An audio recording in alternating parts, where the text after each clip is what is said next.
Vivi San Pedro, mi jul gran berebi na na junero me, gran berebi dueo menule, mi jul grabo na na juno gaga, mi jul muno gaga mi se mi siagoro, berebi agore mo me fredi bodo, bodu ye pro batibio, kume mo aye pe yebo. Ah ouais.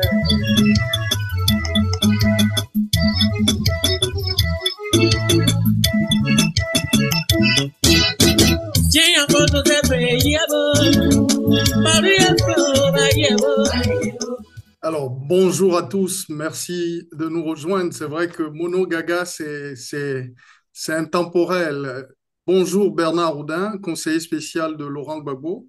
Donc, vous nous faites l'amitié et l'honneur d'être notre invité cet après-midi pour évoquer une actualité, celle véritablement de ce qu'on pourrait appeler la malédiction des élections en Côte d'Ivoire. Certains ont dit la malédiction des hydrocarbures, du pétrole ou de l'or noir. En Côte d'Ivoire, on a l'impression que les élections s'enchaînent avec toujours le même motif, l'exclusion des opposants.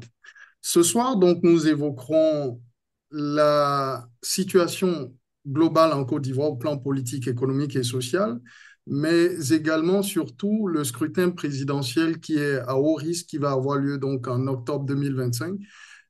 Bernard Houdin, encore une fois, merci. Bonjour, comment allez-vous? Bonjour, bien. On se prépare pour ce mois d'octobre qui va être un élément décisif de l'histoire du pays. Après les années traversées que j'ai bien connues, à la fois au palais et après, malheureusement, dans les circonstances que tout le monde connaît, que ce soit à La Haye, au tribunal ou à la prison, et puis aujourd'hui le retour du président Abidjan, et avec cette élection d'octobre qui doit marquer le retour de la Côte d'Ivoire à une vie démocratique au sens premier du terme. Au sens premier du terme. Alors, qui est donc Bernard Houdin pour ceux qui vous découvrent dans cette émission? Rapidement, s'il vous plaît. Je l'ai dit dans plusieurs livres, je viens de refaire une tribune où j'ai expliqué pourquoi je pensais que Jean Gbagbo devait être le candidat qu'il faut à la Côte d'Ivoire en octobre prochain. Et je le disais à travers le, le spectre du profil de mon histoire avec la Côte d'Ivoire qui a débuté il y a très très longtemps, il y a pratiquement 75 ans, quand je suis arrivé dans les bras de ma mère au Wharf de Port-Bouët, puisque le canal de Vrédy n'était pas encore percé. Et j'ai grandi là-bas. Mon père était un ingénieur qui a laissé des traces, comme on dit, puisque le pont de Gaulle, le pont Fouet-de-Boigny, l'hôtel Ivoire et d'autres réalisations sont dues à sa société. Mon père était médecin. Moi, j'ai fait mes études primaires dans les écoles publiques d'Abidjan, en particulier à l'école de l'Aran, qui était bien connue. J'ai fait le collège orientation au plateau et je me suis retrouvé au lycée classique d'Abidjan. Et en connaissant Gbagbo beaucoup plus tard au Palais, j'ai découvert qu'on y était à la même époque. Et ensuite, je suis rentré en France faire mes études, finir mes études. J'ai fait des études d'économie, j'étais à Sciences Po. Et j'ai fait mon service national dans le cadre de la coopération et je me suis retrouvé à la Caisse autonome d'amortissement qui dépendait du ministère des Finances, avec comme ministre Colomb Bédier, entre 75 et 77. J'aurais dû prolonger puisque Bédier avait accepté de transformer le poste militaire en poste civil, mais pour des raisons familiales, je suis resté en France. Et j'ai retrouvé la Côte d'Ivoire là, au début des années 90, en rencontrant un jeune loup du PDCI qui était proche d'Houphouët-Boigny, qui s'appelait Ahmed Bassam et qui dirigeait les ordures ménagères d'Abidjan. Et dans les années 95, j'ai été directeur général de cette société. Ensuite, j'ai connu le coup d'État contre Bédier. Et après la fin de la transition militaire et l'élection de Gbagbo en octobre 2000, je suis retourné en Côte d'Ivoire pour refaire d'autres affaires dans d'autres sociétés d'ordures ménagères. Et de fil en aiguille, je me suis retrouvé, en particulier après l'affaire du bombardement de Bouaké, à croiser Gbagbo plusieurs fois. Et j'ai fini au palais en 2007. et jusqu'à aujourd'hui, je suis avec lui. Donc j'ai été comme une petite souris dans le coin de la pièce. J'ai vu l'histoire de la Côte d'Ivoire se dérouler ces 20 dernières années euh, en ayant une An- vision périphérique et très pointue des choses. Très bien, merci Bernard Houdin. Première question, peut-être déjà pour fixer le cadre. Comment aujourd'hui se porte la Côte d'Ivoire, un pays que vous connaissez très très bien? Quand on suit les autorités ivoiriennes, notamment les élites gouvernantes, la situation se porte beaucoup mieux que naguère en 2011 avec la prise de pouvoir d'Alassane Ouattara au terme donc d'une expédition punitive de l'OTAN et de la CEDEAO et des Nations Unies. Comment aujourd'hui se porte la Côte d'Ivoire? La Côte d'Ivoire, je dirais, pour donner une image, je prendrais l'image du village Potemkin. Vous savez, le village Potemkin, c'est une expression qui est née à l'époque, le conseiller de l'impératrice de Russie, Potemkin, quand l'impératrice décidait d'aller dans une région, il faisait en sorte de créer des décors. C'était Hollywood avant l'heure, et elle passait dans un décor et avait l'impression que le pays se développait. Et c'est Potemkin, parce que derrière, il n'y avait rien. Et derrière, en Côte d'Ivoire, c'est un petit peu la même chose, parce que derrière quelques ponts, quelques routes, quelques bâtiments, il n'y a rien. Si, il y a quelque chose. Il y a la douleur des Ivoiriens, il y a la pauvreté des Ivoiriens, parce que depuis ces 15 dernières années, le taux de pauvreté a augmenté fortement en Côte d'Ivoire. Et un indice, par exemple, on parlait en économie, on parle souvent du PNB d'un pays, etc. Mais aujourd'hui, il y a des indicateurs beaucoup plus parlants qui ont été mis en place à travers, par exemple, les Nations Unies. Il y en a un qui s'appelle l'IDH, l'indice de développement humain, qui est un mix de la croissance brute, de la croissance de la population, du bien-être de la population, etc. Et cet indice composite, la Côte d'Ivoire aujourd'hui est 168 ou 170e sur 180. On est derrière le Burkina Faso. On est juste à côté de la Gambie. Imaginez pour la Côte d'Ivoire. La Côte d'Ivoire devrait être avant les 100 premiers. Mais on est au fond du panier. Et aujourd'hui, les gens, pour l'instant, se taisent parce qu'il y a une espèce d'accalmie avant l'orage ou le volcan. Je disais une fois à une télévision sud-africaine, à Johannesburg, que la Côte d'Ivoire, un journaliste de la BBC avait donné l'image d'un volcan qui s'ignore. Le Mhm. problème du volcan, c'est qu'on sait qu'il peut exploser, mais on ne connaît pas le jour et l'heure. Très Et là, bien. pour la Côte d'Ivoire, on sait qu'il y a l'élection d'octobre 2025, on sait que la situation est terrible, on sait que c'est un volcan qui peut bouillonner, et on risque d'avoir cette explosion entre maintenant et le mois Alors, d'octobre, si les élections ne se passent pas bien. avant d'en venir justement aux élections, qui est donc la seconde partie de cette émission, écoutons ce qu'en disait le président Alassane Ouattara à l'occasion d'une interview sur RFI il y a 6 ans de cela. Nous étions en 2019, où il faisait allusion à son bilan qu'il qualifie de bilan inattaquable. Donc, écoutons le président Alassane Ouattara et je vous redonne la parole tout de suite, Bernard Houdin.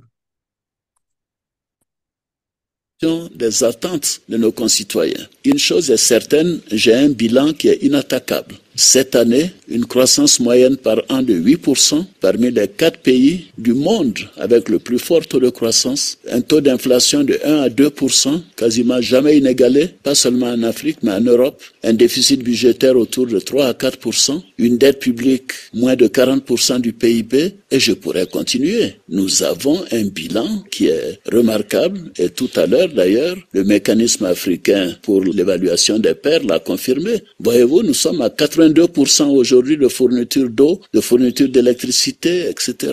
C'est dans tous les secteurs qu'il y a eu des progrès ces 7 dernières années. Donc la Côte d'Ivoire va bien. La Côte d'Ivoire est en sécurité et nous avons reformé l'armée après les problèmes que nous avons vécus en 2017. C'est un pays qui est ténu. C'est une économie qui va et les taux de croissance continueront d'être entre 7 et 8% sur les 2, 3, 5 prochaines années. Sans hésitation, je peux vous le dire, quelle que soit l'évolution des taux de change. Parce que nous avons une bonne politique macroéconomique. Nous assurons que ce soit la base de l'attraction des investissements et de l'épargne nationale. Moi, je suis confiant quant à l'avenir de mon pays. Et justement, Alors, très bien. Donc, on vient d'écouter le président Alassane Ouattara qui vante donc les agrégats macroéconomiques de son pays, hein, qui sont des agrégats qui vont très, très bien. Citons pêle-mêle 8% de taux de croissance. Nous parlons d'il y a 6 ans, 40% de déficit de dette par rapport au produit intérieur brut, puisque les normes de l'UMOA, c'est à peu près 70%. Donc, ils sont en dessous de 30% en moins. Vous avez également 82% de fourniture d'eau et d'électricité. Un pays qui est tenu, une armée qui est réformée. Lorsqu'on écoute le président Alassane Ouattara il y a 6 ans, il a encore confirmé il y a quelques semaines à propos de sa bonne gestion de la Côte d'Ivoire. Entre vous et lui, qui dit vrai, Bernard Houdin? Écoutez, quand on entend ça, il y a une expression française, c'est les bras vous tombent. C'est hallucinant parce qu'on a affaire à un précipitateur qui mélange tous les chiffres, qui additionne, comme diraient les Américains, Apple and Orange pour tout mélanger. Mais je vais revenir à une base. Il y a un exemple fondamental de ce qu'a été le ouattarisme depuis 15 ans. Quand on était au palais, en 2009, le président Gbagbo a obtenu du Fonds monétaire et de la Banque mondiale la- que la Côte d'Ivoire puisse bénéficier du système des pays pauvres très endettés parce que on sortait d'une période très difficile sous Bédier. La rébellion de 2002 n'avait pas arrangé les choses. La Côte d'Ivoire avait des besoins très importants et le fait d'être reconnu PPTE permettait d'adoucir la dette et de pouvoir réaffecter les fonds à des éléments plus importants qui sont l'eau, l'électricité, l'école, la santé, etc. Et en avril 2009, on a obtenu ce qu'on appelle le point, L'achèvement. non pas le point d'achèvement, le point pour entrer dans le système PPTE. Et au bout d'une période d'observation, il y avait le point d'achèvement. Ce point d'achèvement devait avoir lieu en 2010, fin 2010, début 2011. On sait ce qui s'est passé à partir de novembre 2010. Et la Côte d'Ivoire n'a pas obtenu, en plus, avec le fait qu'il y avait une coalition mondiale, américano-européenne contre Gbagbo, il n'était pas question de délivrer le bon de sortie, entre guillemets, du PPTE, ce qui a été accordé à Ouattara dès le mois de juin 2011. Ce qui fait que la dette de la Côte d'Ivoire est retombée autour des 5 000 milliards, ce qui était quand même une somme relativement lourde. Et vous savez à combien on est aujourd'hui? 33 000 milliards minimum. La Côte d'Ivoire prend des emprunts pour payer les intérêts des emprunts précédents. Dans une entreprise, vous faites ça, ça s'appelle de la cavalerie, votre société est mise en faillite et vous allez en prison. Monsieur Ouattara, qui se dit un grand économiste, au passage, ce qu'il ne dit pas dans le document que vous avez, le sonore qu'on vient d'écouter, c'est que monsieur Ouattara se vante tous les jours. Il s'est vanté aussi une fois d'avoir été l'économiste qui a réorganisé l'économie du Japon. Heureusement que les Japonais n'ont pas entendu ça, parce que ça serait la rigolade pendant des années à Tokyo et à Yokohama. Non, monsieur Ouattara est un mauvais précipitateur. La Côte d'Ivoire est dans une situation dramatique. Moi qui suis au contact régulier d'entrepreneurs ivoiriens et de gens dans la vie politique ou même d'anciens de ma société qui aujourd'hui travaillent dans des sociétés, on est en relation régulière. Euh, j'ai des difficultés à aller à Abidjan par les temps qui courent et vous imaginez bien pourquoi. Mais ce pays est dans une période de... On se demande comment elle peut sortir par le haut. Et l'élection, justement, c'est permettre à la Côte d'Ivoire de retrouver une, une certaine sérénité. Et le mot démocratie, vous savez, les mots sont importants. Le philosophe Platon disait un jour, la perversion de la cité commence par la fraude des mots. Et en Côte d'Ivoire, plus qu'ailleurs, le mot démocratie a été fraudé matin, midi et soir par le régime en place. Et le dernier avatar, on en parlera peut-être tout à l'heure à propos des élections, c'est ce qui s'est passé pour un candidat déclaré la semaine dernière. Mais pour revenir au bilan de M. Ouattara, aller dans un hôpital à Abidjan, aller dans une école à Korogo, aller sur une route entre Gagnoa et Guiglo. Vous verrez le développement de la Côte d'Ivoire. Vous avez passé la chanson Monogaga au début. Mais prenez la côtière pour aller d'Abidjan à Fresco, à Monogaga, San Pedro, Grand Bérébi et jusqu'au Caveli.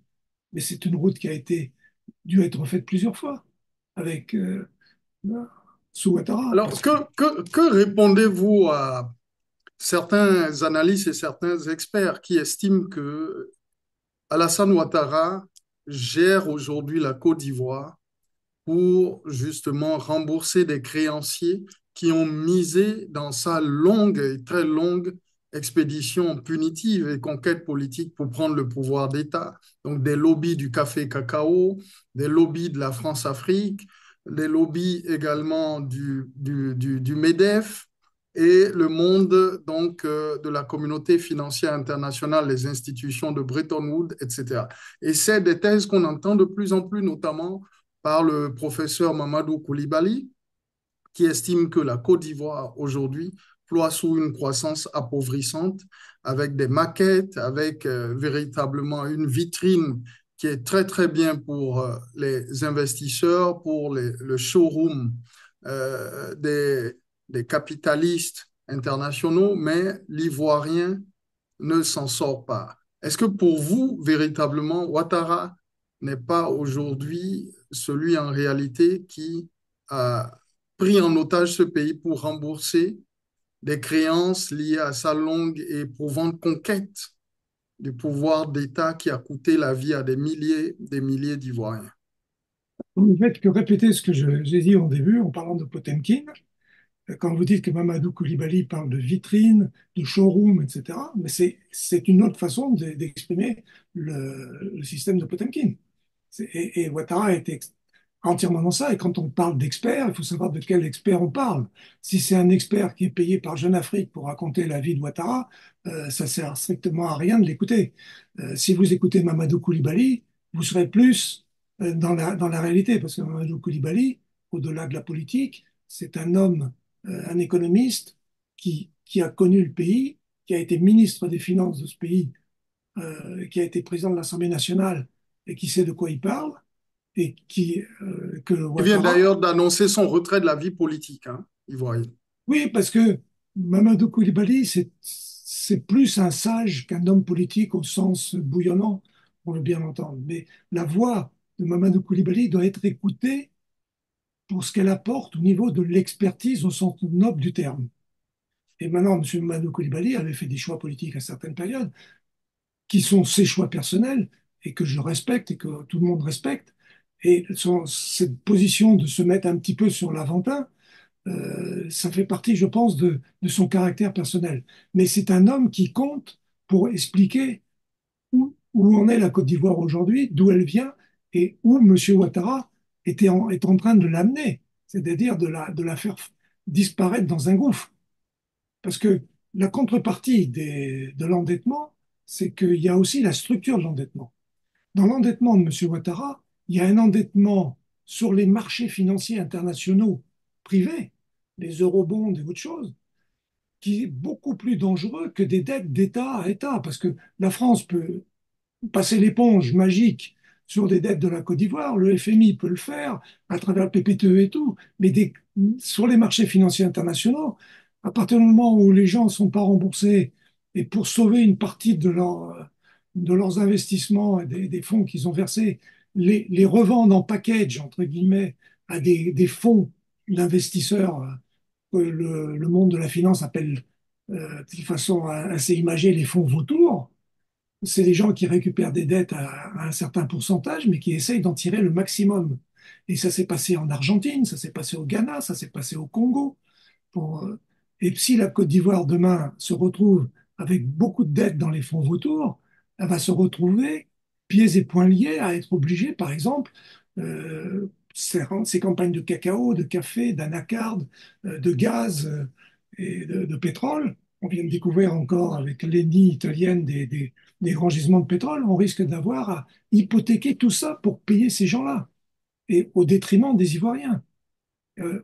Par exemple, le cacao aujourd'hui, M. Ouattara se gargarise de croissance et de développement, mais les paysans reçoivent, alors que la Côte d'Ivoire est le premier producteur mondial, le cacao, il est à 2000 au Bourg-Champ, il est à 5000 au Cameroun. Très bien. Comment les paysans ivoiriens ont bénéficié du développement de la Côte d'Ivoire sous Ouattara? Demandez aux populations du Nord, à Korogo, à Tengrela, à Boundiali ou à Mbouna, qu'est-ce qu'ils ont vu du développement de la Côte d'Ivoire depuis 15 ans? Et les gars vous disent, ah mais on a donné nos poitrines pour Ouattara en 2010-2011, aujourd'hui on voit rien. Et dans les marchés d'Abidjan, il n'a pas fallu très longtemps après la chute de Gbagbo pour voir des femmes commencer à vendre des t-shirts au marché où il était écrit Gbagbo Kafissa, qui en langue dioula veut dire Gbagbo était mieux. Très bien. Et voilà. Merci. Alors, nous abordons donc la seconde thématique, donc, qui est relative à la question de l'exclusion politique liée aux élections, notamment présidentielles, à travers le dernier cas en date, celui de Tidjane Thiam, qu'on nous vend également comme un technocrate issu de la haute finance internationale, etc., etc. Ancien donc patron du Crédit Suisse, débarqué suite à une affaire d'écoute et d'espionnage. Donc, il s'est reconverti en Côte d'Ivoire comme homme politique au soir de sa vie et annoncé ses prétentions à la présidentielle d'octobre 2025. Il a été donc recalé par la justice ivoirienne. Suivons cet élément et on revient en studio avec notre invité. Selon les avocats, la présidente du tribunal a considéré que Tidjane Thiam n'est plus ivoirien. Selon elle, comme il a été naturalisé français à ses 25 ans, il tombe donc sous le coup de l'article 48 du Code de la nationalité ivoirienne. Cet article dit que tout Ivoirien perd sa nationalité s'il acquiert volontairement une autre nationalité étrangère. Il ne faut pas pouvoir vouloir chercher à manger à deux râteliers. La décision du juge est une très bonne décision, une décision courageuse. Elle a statué, la femme juge a statué sur les éléments de forme et sur les éléments de fond. Et au regard de ce que nous avions comme argumentation, comme l'échafaud que nous avons pu mettre ensemble, c'était imparable. La décision devait venir et Thiam devait être éradié. Il a été éradié. Dans un communiqué, Tidjane Thiam dénonce un déni de justice et des manœuvres du parti au pouvoir, tout en appelant de nouveau au dialogue politique. Son avocat affirme qu'il est français de naissance et non par naturalisation, mais les documents présentés n'ont pas convaincu le tribunal. Après avoir renoncé à sa nationalité française en début d'année, Tidjane Thiam pourrait se retrouver apatride. Surtout, le code électoral prévoit qu'il faut être électeur pour être candidat à l'élection présidentielle. Tidjane Thiam sera donc inéligible pour le scrutin d'octobre prochain. C'est la conséquence. On va se retrouver avec des élections où on n'a pratiquement pas de leader de l'opposition, à part Mme Simone Gbagbo. C'est ce qui est dommage. On n'a pas le président Laurent Gbagbo, on n'a pas le ministre Charles Blé Goudon, on n'a pas le président Thiam.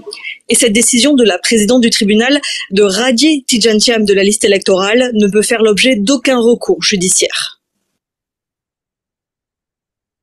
Bernard Oudin, est-ce que vous diriez comme Maître Gueux, avocat de Nzi Kokora, que Tidjane Thiam, président du Parti démocratique de Côte d'Ivoire, le PDCI, est victime d'avoir voulu manger à deux râteliers, où vous y voyez une main noire, celle du Rassemblement des Oufouettistes pour la démocratie et la paix, donc le parti d'Alassane Ouattara, qui a voulu donc exclure un opposant de taille, comme lui-même il se définit en se disant, selon les sondages, il est donc en tête de toutes les études d'analyse, d'opinion sur la présidentielle en Côte d'Ivoire. Ça doit vous faire sourire parce que dans une autre vie, vous avez connu certains sondages d'Ipsos qui ont également, comme on dit à Abidjan, blagué le président Gbagbo peut-être. Qu'est-ce que ça vous inspire, toute cette affaire? Est-ce qu'il est victime d'avoir voulu manger à tous les râteliers ou c'est un coup bas politique pour l'exclure? Nous n'avons pas une émission trop longue pour pouvoir rentrer dans les détails, mais cette affaire sur Thiam est le dernier avatar de la tentative désespérée de Ouattara d'essayer de se maintenir au pouvoir par tous les moyens, que ce soit lui le candidat ou que ce soit quelqu'un de son clan, je ne parle même pas de son parti, de son clan, qui serait le candidat et pour lequel il faudrait qu'il n'y ait absolument aucune opposition, sinon une opposition comme celle qu'il y a eu en 2020 avec ce pauvre Kakabé. Euh, mais les Ivoiriens, cette fois-ci, ne l'admettront plus, et en particulier par le fait que le président Gbagbo est aujourd'hui à Abidjan, bien déterminé avec les gens qui l'entourent à faire en sorte que nous ayons une vraie élection le 25 octobre prochain. Et j'encourage les gens à écouter et à réécouter, s'ils ne l'ont pas fait, le discours du président Gbagbo samedi au conseil du comité central du PPC, du PPACI à Abidjan. Il y a un très long discours avec beaucoup d'apartés, mais il y a à l'intérieur du discours des passages qui méritent d'être mieux écoutés que les autres et d'être bien compris. Et en particulier, quand Gbagbo parle du problème du président Thiam, il parle du PDCI et il dit, nous, en tant que PPA, on ne peut pas ne pas supporter le PDCI parce que la non-existence du PDCI serait notre non-existence à nous aussi. Parce que dans un pays démocratique, il faut que les voix puissent s'exprimer à travers des canaux. Et comme dit la Constitution, les partis politiques permettent aux citoyens d'exercer leurs droits et leurs besoins politiques dans le cadre du respect des règles générales. Et donc le PDCI, aujourd'hui, est victime d'une tentative, en plus elle est relativement stupide dans la forme dans laquelle elle a été prise, parce qu'elle réveille un problème sur le problème d'être ivoirien ou pas, et il y a en Côte d'Ivoire une personne dont tout le monde est sûr et certain qu'il n'est pas ivoirien, c'est M. Alassane Ouattara lui-même. Donc, dans cette affaire-là, M. Ouattara va réveiller tout le problème que lui-même pose depuis qu'il est en politique en Côte d'Ivoire. De vouloir faire supporter, la façon dont il veut faire supporter à M. Thiam son problème de nationalité est relativement stupide par rapport à l'enjeu général. Maintenant, je pense que le cas de l'éligibilité des candidats, parce que quand on parle de M. Thiam, il y a le président Gbagbo, vous avez rappelé au début le problème de Charles Blé Goudet, le problème de M. Soro, etc. Vous ne pouvez pas faire une élection si vous n'avez pas la représentativité de toutes les tendances politiques.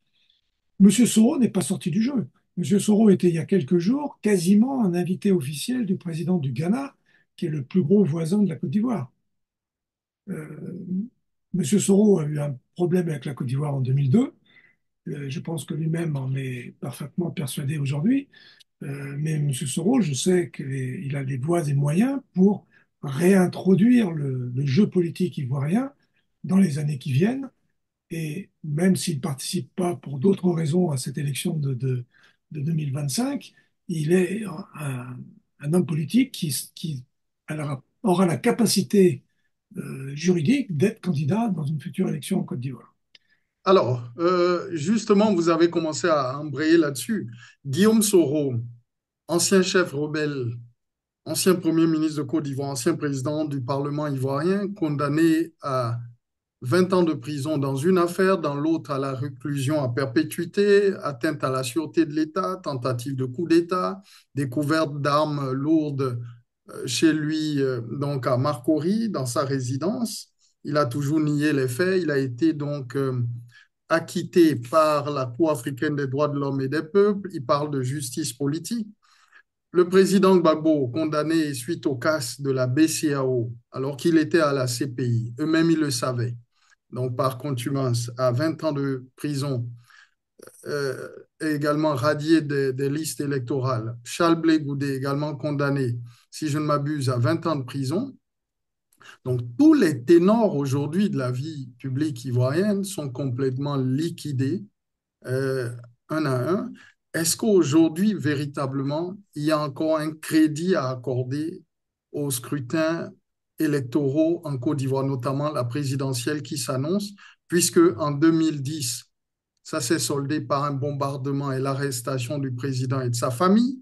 Président légitime, j'entends, et le président légal, proclamé par les institutions républicaines de son pays, donc le président Gbagbo. En 2015, un scrutin de pacotille également. En 2020, il viole la Constitution, se présente à un troisième mandat. Et là, en 2025, l'opposition exclue et le président reporte donc son annonce de candidature ou non à juin prochain au Congrès donc, ou à la convention du Rassemblement des Oufouettis pour la démocratie et la paix. Est-ce qu'aujourd'hui, tout ça ne fait pas désordre? Quelle lecture vous faites de cette situation, Monsieur Bernard Audin? Vous savez, pour quelqu'un qui nous écoute, le réquisitoire, parce il n'y a pas un autre mot que vous venez de déclamer à l'instant, ça vaut toutes les analyses. C'est-à-dire qu'aujourd'hui, vouloir parler d'élections en Côte d'Ivoire, et je reviens à la perversion sur la fraude des mots, euh, c'est, on est dans une situation totalement ubuesque au regard des réalités d'un pays qui veut être démocratique et qui veut faire des élections. Des fois en Europe, les élections ne sont pas très simples. On a connu ça en France, on connaît ça dans d'autres pays. Mais en Côte d'Ivoire, on est arrivé au sommet de l'absurdie. Et c'est pour ça qu'il faut que les uns et les autres comprennent que l'élection d'octobre, c'est la dernière étape avant une catastrophe annoncée. Il faut que cette élection puisse être ouverte à tout le monde, avec des règles précises, une nouvelle commission électorale, parce que la commission électorale aujourd'hui, elle est morte, elle n'a plus aucune validité, euh, une liste électorale qu'il faut refaire totalement. Quand vous voyez comment la liste électorale est faite aujourd'hui, avec des gens, des dames qui ont 500 enfants, ou des gens dont les parents sont plus jeunes que l'électeur, ou des jeunes qui ne peuvent pas s'inscrire parce que le président de la commission électorale dit: Ah, mais on a révisé l'année dernière, on révisera après les élections. Mais il y a des milliers et des milliers de jeunes qui sont devenus majeurs, comme on dit, les nouveaux majeurs. Dans cette période-là, il faut qu'ils s'inscrivent. En France, quand il y a une élection, les gens peuvent s'inscrire, les nouveaux électeurs s'inscrivent jusqu'à très tôt, avant le scrutin auquel ils peuvent participer ensuite.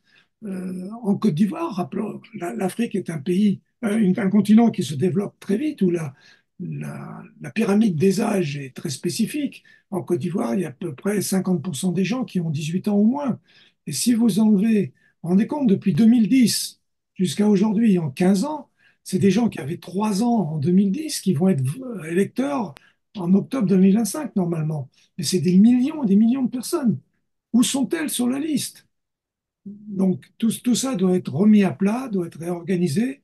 Et sinon, je ne vois pas comment les Ivoiriens pourront choisir réellement un candidat. Et tout ce qu'a dit le président Gbagbo, c'est pas pour se faire élire lui.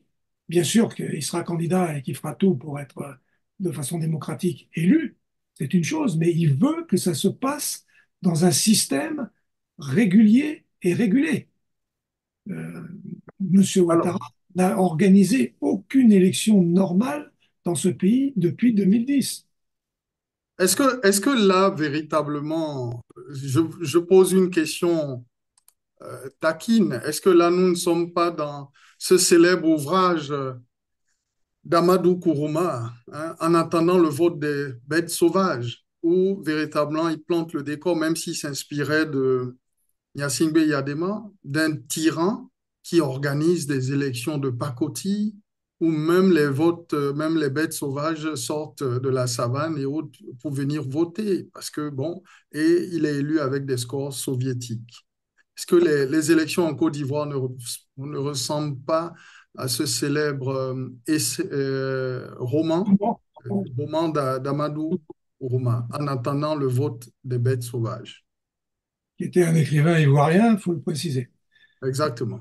Il Merci parle du beaucoup. cinéma dans le fond de son livre. Il y a d'autres livres comme Allah n'est pas obligé, qui a eu même le prix Goncourt des élèves en France, donc il a une répercussion internationale. Mais je pense que je vais donner un seul exemple. À l'élection de 2015, on nous a sorti des taux de participation qui ont varié entre 40 et 60%, même Ouattara est allé du sien, etc. Moi, je sais, d'après les services français, etc., que c'était entre 10 et 15%. Et je prends un seul exemple. La commune de Yopougon, qui était la plus grande commune de Côte d'Ivoire avec Abobo, a un bureau de vote qui est dans l'école William Ponty. C'est le plus grand bureau de vote de Côte d'Ivoire où à l'époque, il y avait 8000 inscrits. Les gens de France 24, comme la jeune femme que vous avez montré tout à l'heure, sa prédécessrice, c'était ce jour-là à la fermeture du bureau de vote de William Ponty. Et sur les 8000 votants, il y avait moins de 1000 votants, enfin d'inscrits, il y avait moins de 1000 votants à la clôture du bureau de vote, c'est-à-dire entre 15 et 20. Et ça a été comme ça dans tout Abidjan, qui représente pratiquement 40% du corps électoral de toute la Côte d'Ivoire. Donc après, on peut nous amener qu'ils ont voté à 100% dans la région d'Odiéné, mais l'ensemble du Denguélé, qui est la région d'Odiéné, il y a 70 000 votants. Il y a 400 à 500 000 votants à Yopougon. Donc le rapport de force n'est pas le même. Si vous avez une chute du taux de participation à un niveau extrêmement bas dans l'essentiel du pays, c'est pas en faisant du 100% sur 70 000 personnes que vous avez récupéré à gonfler les chiffres pour arriver à 50% de la population. Et c'est la même chose en 2010. En 2010, on a, entre guillemets, dribblé tout le monde avec ça. Et en 2016, il y a l'ancien directeur Afrique du Quai d'Orsay, directeur Afrique de l'Ouest du Quai d'Orsay, qui a fait une tribune dans le journal Le Monde, qu'on ne peut pas accuser d'être pro-Gbagbo, et qui a dit les élections de 2010, les résultats qui ont été annoncés, il y a une chose qui est sûre, c'était pas les bons. Vu les chiffres qui ont été présentés, ce n'étaient pas les bons. Et c'est quand même un monsieur qui était au Quai d'Orsay le jour du vote. Donc ça aussi, il faut s'en souvenir. Et pour ce qui va se passer dans les quelques mois qui viennent, il faut remettre tout ça sur la table et faire en sorte que on ne fasse pas d'erreur pour 2025. Parce que sinon, comme a dit le président Gbagbo, c'est pour l'instant un slogan, mais au fur et à mesure, c'est comme une graine qui est dans le sol, ça finit par faire un arbre. Merci, Bernard Houdin. Je voulais finir avec ça, c'est que le président a parlé, organisez-vous parce qu'un jour, ce sera trop, c'est trop. Et les Ivoiriens savent ce que ça veut dire. Alors, un jour, ce sera trop, c'est trop. Vous ne croyez pas si bien dire, puisque lors du comité central du PPACI, le Parti des peuples africains de Je Côte vous d'Ivoire, coupe tout de suite. Je dis ça parce que c'est ce qu'a dit Gbagbo au comité central samedi dernier. Et c'est là que les gens doivent comprendre et écouter ce qu'il dit. exactement. Justement, je faisais allusion à cela. Trop, c'est trop. Écoutons qu'en dit le président. Et on va essayer d'avancer et terminer justement avec la responsabilité de la communauté internationale, si communauté il y a dans ce qui est en train d'advenir. Alors.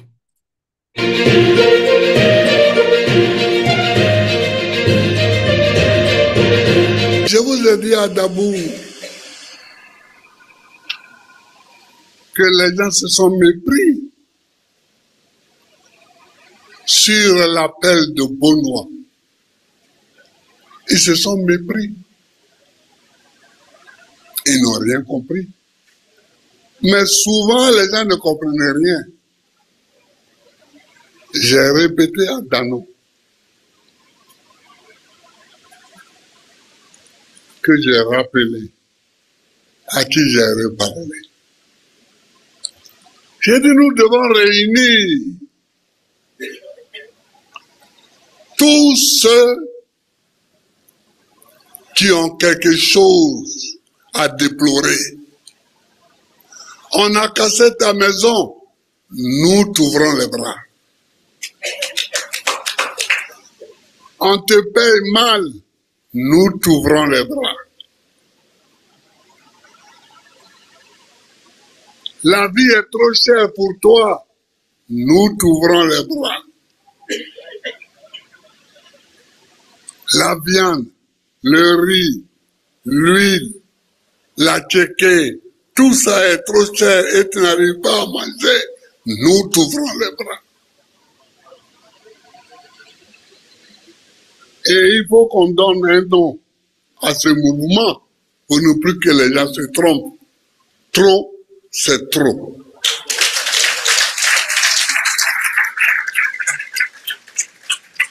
Trop, c'est trop. Trop, c'est toujours trop. Trop, c'est trop. Et Dano, je te demande dans les semaines à venir de faire en sorte que trop c'est trop apparaisse.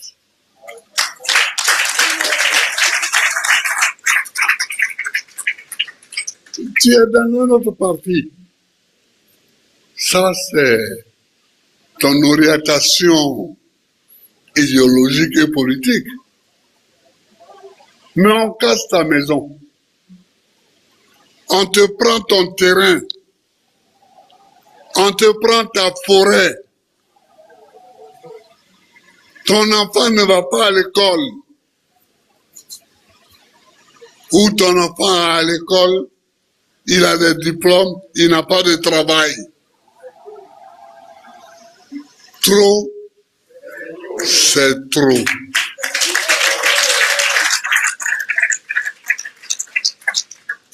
Alors, Bernard Houdin, on va en rester là pour cet extrait. À Dabou, lors de la fête de la Renaissance, le président avait quand même été beaucoup plus clair en disant que le peuple ivoirien, les militants devaient se tenir prêts et qu'il donnerait des consignes. Est-ce un rétropédalage de sa part quand on écoute ce qu'il dit ou il estime que véritablement là, il ouvre les bras à tout le monde et on doit pouvoir donc s'inscrire dans un mouvement des indignés, si on peut ainsi dire, ou un mouvement des exclus de la politique d'Alassane Ouattara, appelé le mouvement Trop c'est trop. Est-ce qu'il y a un rétropédalage de la part du président Gbagbo? Si jamais par hypothèse d'école, les gens comprenaient ça comme un rétropédalage, ça serait le plus gros contresens de l'analyse politique. Ce qu'a dit le président Gbagbo au comité central samedi est dans le droit fil de ce qu'il avait dit à Benoît, puis à Dabou et samedi à Abidjan. Je commence à connaître un petit peu le président.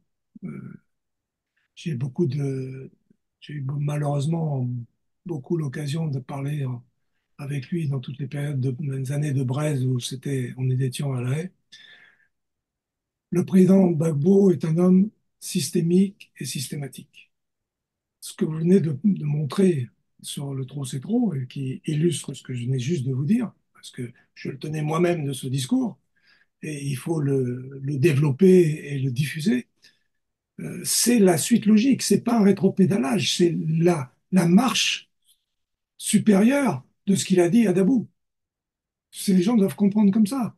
Bon, à Dabou, il appelle les militants, là, il appelle au-delà des militants, parce que il dit aux gens, vous pouvez très bien avoir votre maison cassée et être d'origine PDCI, ou même d'avoir voté Ouattara en 2010 en croyant que le paradis sur Terre arrivait, et puis c'est pas le paradis qui est arrivé, ce sont les bulldozers qui ont rasé votre maison à Bobo.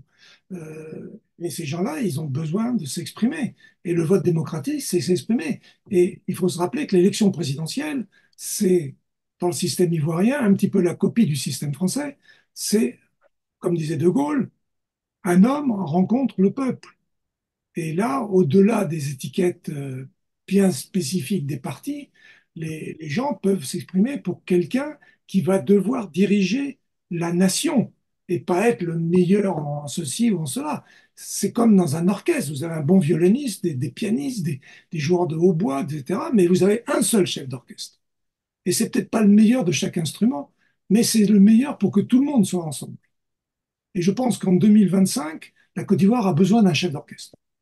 Et le chef d'orchestre s'appelle Laurent Gbagbo parce que c'est pas parce que c'est mon conseiller, mon président et que je suis son conseiller depuis longtemps, c'est parce que c'est l'homme qui représente le passage entre le passé et le futur.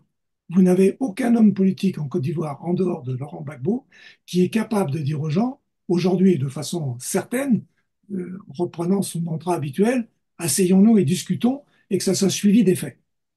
C'est la seule personne. En 2010, il avait réussi à faire des élections dans des conditions terribles après 2002, en obtenant dès 2005 de Thabo Mbeki qu'il puisse organiser ces élections avec tout le monde, parce que c'était pas acquis au niveau du droit que Ouattara puisse être candidat, et on a torturé, entre guillemets, l'article 48 de la Constitution ivoirienne pour arriver à ça. Et il faut bien relire ce que disait le texte à l'époque. Et aujourd'hui, il faut que la Côte d'Ivoire sorte de cette période pénible et que l'élection de 2025 soit un redémarrage qui permette, en dehors des affrontements militaires ou autres, un affrontement d'idées, un affrontement d'hommes et un affrontement qui permette à tout le monde de se sentir concerné. Parce que des gens qui ne sont pas pour Gbagbo seront peut-être contents que Gbagbo soit président parce qu'il permettra aux uns et aux autres de continuer à s'exprimer dans l'intérêt général, aux entreprises de fonctionner, aux paysans de travailler leurs champs, aux enfants d'aller dans des écoles normales, aux malades d'avoir des hôpitaux accueillants, etc.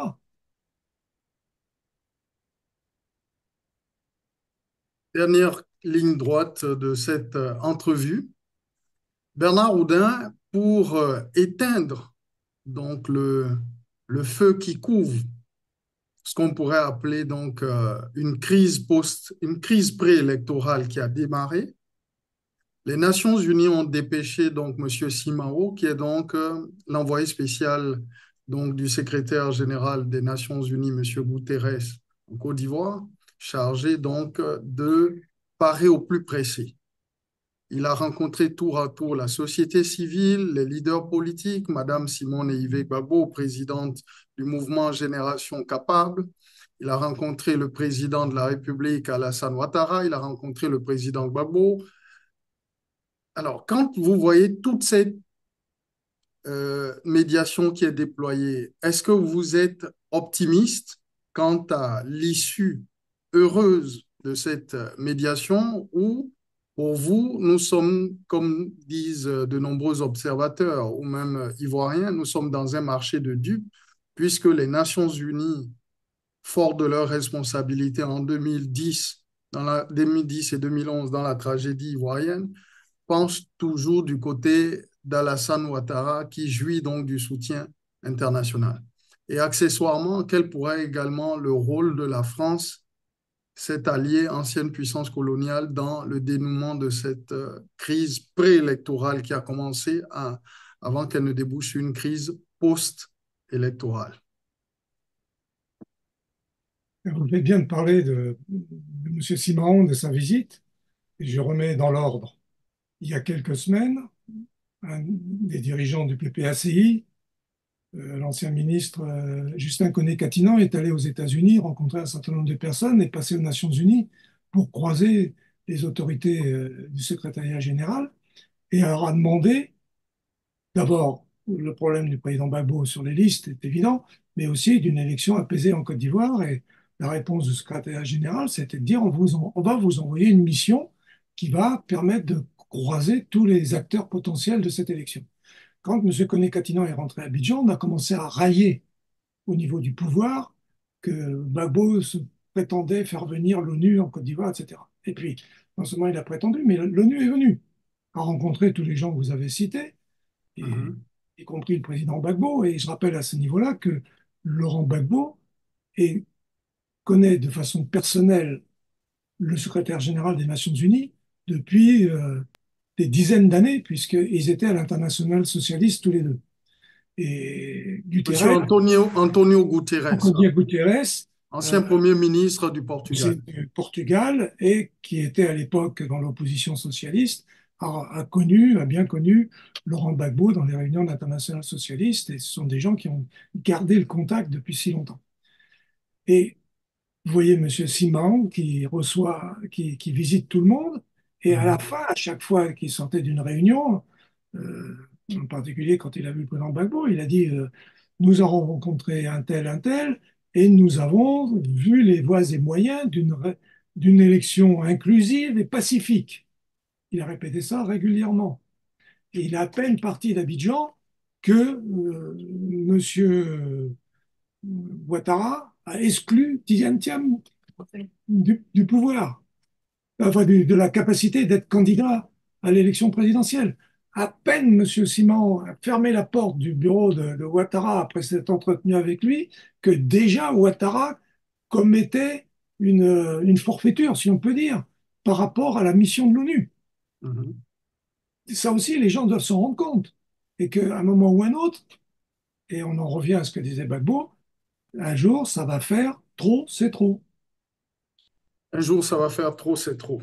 Alors, quid donc, alors, est-ce que vous croyez véritablement aux Nations Unies et à leur capacité à solutionner cette crise préélectorale qui a démarré? Restons d'abord sur le volet Nations Unies aujourd'hui. Nations Unies a-t-elle les clés pour dénouer la crise ivoirienne au niveau préélectoral?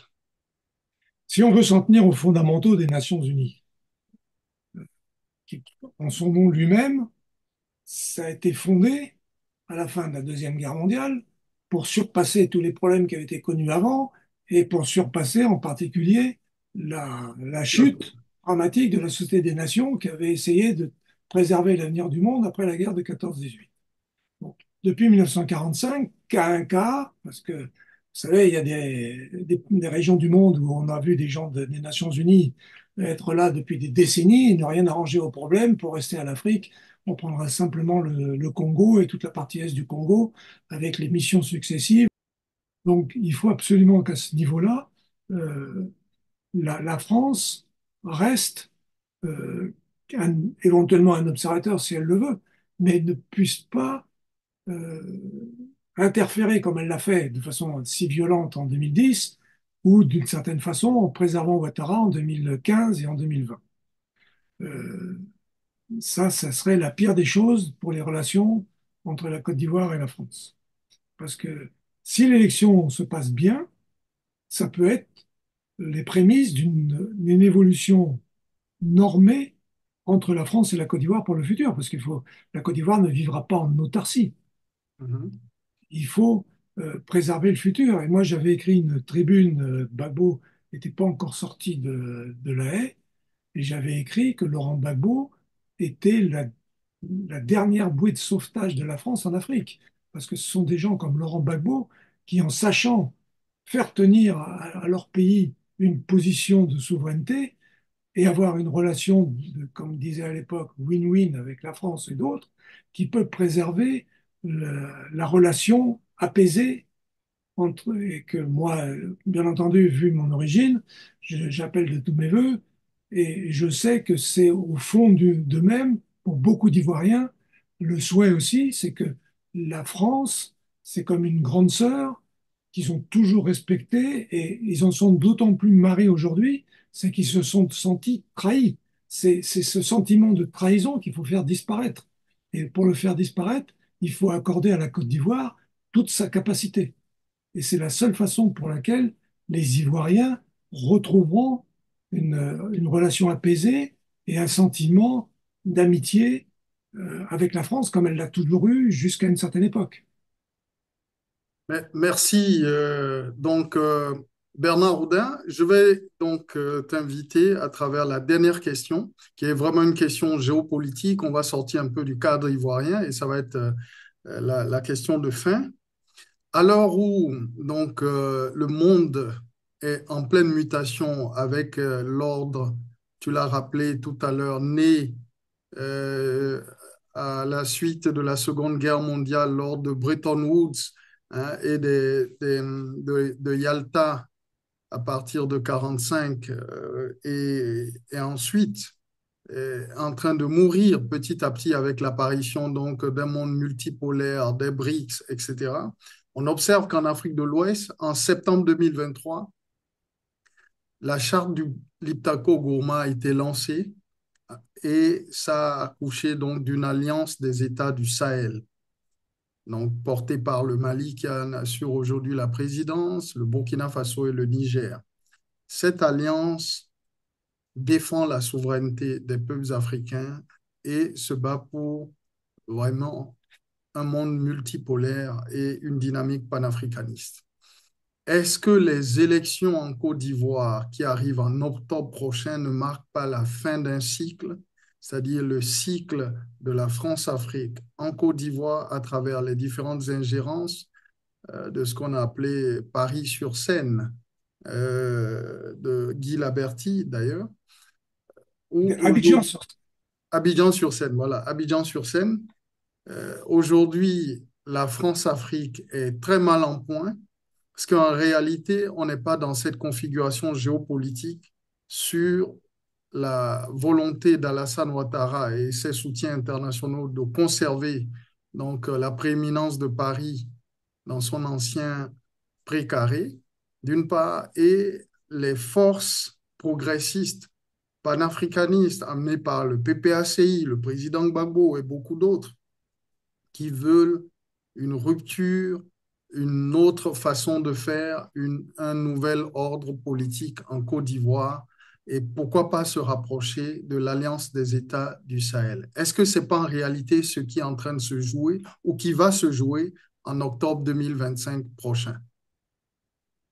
On pourrait passer des heures à faire cette réponse et je vais faire une réponse un petit peu imagée. Je disais tout à l'heure que j'ai grandi en Côte d'Ivoire, que j'étais à l'école à Abidjan. Et dans les classes d'école, il y a toujours la carte au mur de la région où on est.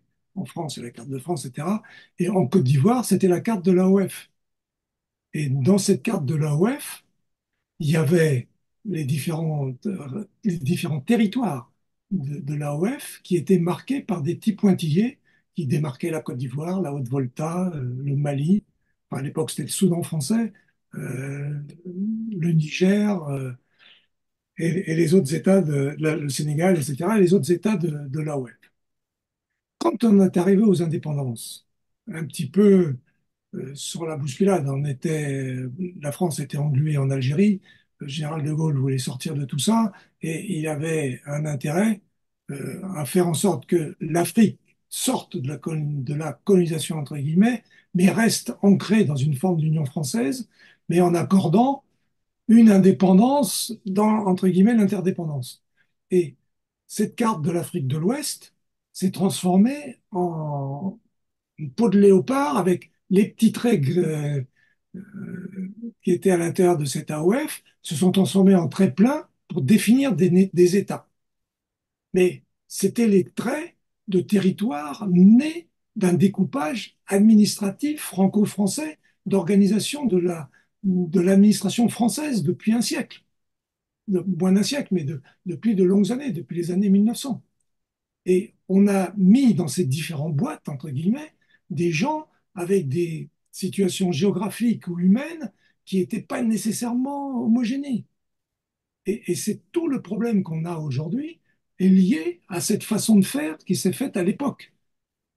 Et on en a payé pendant ces 60 ans le prix. Et je pense qu'une élection comme celle de la Côte d'Ivoire, c'est justement permettre de sortir de ça pour faire comprendre qu'aujourd'hui, ces États qui avaient été faits de façon un petit peu par défaut, entre guillemets, ou de façon pas naturelle, quand on voit l'histoire de France avec ses centaines d'années de guerre etc., pour arriver à créer la France d'aujourd'hui, ces pays en Afrique n'ont pas eu cette même situation. Donc aujourd'hui, il faut arriver à ce que ce moule se fasse et que les gens qui sont à l'intérieur de chacune de ces zones puissent se sentir vraiment ivoiriens, vraiment voltaïques, ou burkinabés, vraiment nigériens, vraiment maliens aujourd'hui, etc. Et c'est ça qui va permettre à ces pays de sortir d'un espèce d'enchaînement dans lequel ils étaient maintenus et dont un des exemples les plus voyants, c'est le franc CFA. Ce sera l'occasion d'en reparler plus tard. Mais donc l'élection de Côte d'Ivoire, c'est aussi dans l'intérêt général de toute l'Afrique de l'Ouest. Et ça permettra aussi de mieux comprendre ce qu'ont fait les gens dans l'AES, parce que ce sont des gens qui se sont défendus. Et la population ne refoule pas les gens de l'AES, ni au Mali, ni au Niger, ni au Burkina, parce qu'ils ont un sentiment qu'ils veulent créer une nation. Il y a eu une tentative avec Sankara qui a été dramatiquement réglée par Mitterrand et Compaoré, Compaoré étant le bras de Mitterrand dans cette affaire. Il faut qu'aujourd'hui, les gens comprennent que euh, la relation avec tous ces pays-là ne viendra que dans un rapport d'égalité. Je ne parle pas d'égalité au niveau de la capacité de puissance de l'État, etc., mais de l'égalité en tant que nation souveraine. Si la Côte d'Ivoire a son drapeau qui flotte aux Nations Unies à New York, c'est pas pour être un vassal de la France en Afrique. Il faut que chacun puisse s'exprimer en fonction de ses intérêts propres. On ne peut pas voir le monde depuis Abidjan comme on le voit depuis Paris, etc. Moi, j'ai eu la chance, entre guillemets, de grandir en voyant le monde à la fois de Paris et d'Abidjan. Et ça m'a beaucoup aidé dans mon histoire personnelle et à comprendre, parce que je ne trahis pas la France dans tout ce que j'ai fait depuis 15 ans ou 17 ans avec le président. Je n'ai jamais trahi la France et il en est totalement persuadé lui-même. Et Gbagbo n'a jamais renié la France en tant que nation. Merci Bernard. Donc c'est ça qu'il faut que les gens comprennent. C'est C'est le message pour le futur et en particulier pour arriver à ces élections qui doivent nous... Alors, c'est vrai que on a abordé cette émission en évoquant surtout l'actualité internationale, l'actualité ivoirienne sous le prisme un peu de la responsabilité de la communauté internationale. Mais on a oublié peut-être, bon, contrairement à des pays comme le Burkina Faso, qui disposent quand même d'autorités traditionnelles légitimes comme le Moro Naba. Est-ce que la tragédie ivoirienne, hein, des élections souvent chahutées qui finissent dans des morts, n'est pas liée en fait à l'absence de régulateurs sociaux, notamment de chefs puissants, de chefferies, d'autorités traditionnelles, même d'autorités ecclésiales, capables de régler en interne, trouver les voies et moyens pour pacifier la vie politique ivoirienne? Mais il faut connaître la Côte d'Ivoire. Dans toutes les régions de Côte d'Ivoire, il y a des organisations à travers les différentes ethnies, etc. Et quand le président Gbagbo arrive dans un village, dans une ville, etc., même dans certains quartiers d'Abidjan, qui était un territoire qui appartenait aux Zébriers avant la colonisation, vous avez le chef de village, où vous avez les autorités locales, ils versent l'eau, il y a l'appel aux ancêtres, Oui, etc. mais ces autorités n'ont pas d'influence politique, n'ont pas de poids réel. Ils ont un poids par rapport à la population. Et ce sont des gens qui sont très écoutés. Et ces gens-là, si parler de mot d'ordre, c'est un peu gros par rapport à l'organisation, mais c'est une certaine forme de mot d'ordre. Ces gens-là, ils sont capables de créer un apaisement ou de faire dire on n'est pas d'accord sur la réforme foncière, on n'est pas d'accord sur ci ou ça. Et là, pour les élections, je pense que sur l'ensemble du pays, il y aura mobilisation des forces vives et des forces traditionnelles et coutumières qui font partie du paysage politique africain et en Côte d'Ivoire en particulier. Ça, je suis un témoin. J'en étais un témoin quotidien quand je vivais là-bas. Très bien. Votre mot de fin? Une élection apaisée et que le meilleur gagne.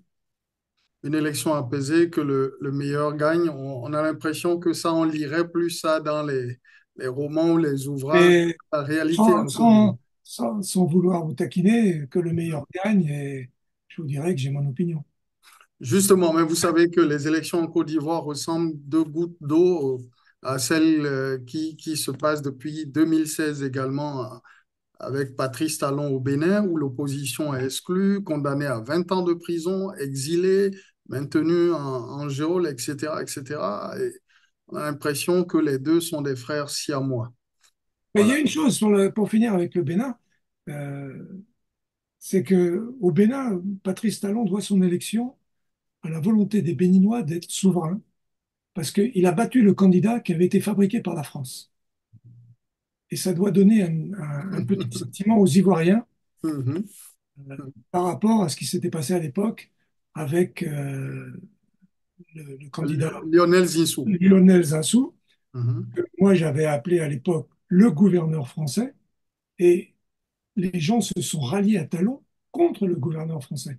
Et Talon a profité de la situation et a ensuite géré le pays comme si c'était son entreprise. Ça, c'est un autre problème, et c'est les Béninois qui doivent eux-mêmes régler ce problème-là. Mais l'origine, c'est encore et une fois une intervention extérieure qui, cette fois-là, a provoqué l'effet inverse. Exactement. Espérons que, bon, en même temps, les peuples africains aspirent à beaucoup plus de souveraineté, à une non-ingérence dans leurs affaires intérieures. Mais quand la France n'intervient pas, on dit pourquoi Paris n'est pas intervenu. Quand elle intervient, elle prend fait et cause pour un camp. Je pense qu'il appartient aux Africains d'être matures et trouver les voies et moyens pour régler leurs différends politiques en interne. Tout à fait. Ouattara, candidat ou pas candidat en 2025? Ouais, je vous ai dit, dans le cadre de tout ce que je vous ai dit sur une élection inclusive, euh, si Dieu veut que Ouattara puisse être candidat, qu'il soit candidat. Il a tellement trafiqué violé la Constitution depuis 15 ans que cette fois-ci, et puis ça a un avantage, c'est que il est arrivé élu dans des conditions où l'élection a été bafouée, et il sera battu dans une élection qui aura été organisée et bien menée. Donc, ça permettra, et là aussi, de boucler la boucle. Donc, il y aura un effet vis-à-vis des populations qui sera une espèce de justice qui viendra clôturer toute cette période où la justice a été mise à mal. Merci, Bert. Justice Merci. immanente qui va aider les Ivoiriens à sortir de ça. Merci Bernard Oudin, conseiller spécial du président Laurent Gbagbo. Avec lui, nous avons évoqué l'actualité ivoirienne, l'actualité sous-régionale, l'exclusion des leaders de l'opposition politique en Côte d'Ivoire. Je parle du président Tidjane Thiam, Soro Kigbafori Guillaume, président donc également de Génération et Peuple Solidaire, le président du COGEP, le Congrès panafricain pour je crois, la jeunesse des peuples, voilà, ou le COGEP du président Blé Goudé, si je ne m'abuse, et enfin le président du PPACI, Parti des peuples africains de Côte d'Ivoire. Merci Bernard. À Ok, bientôt. merci de votre intervention.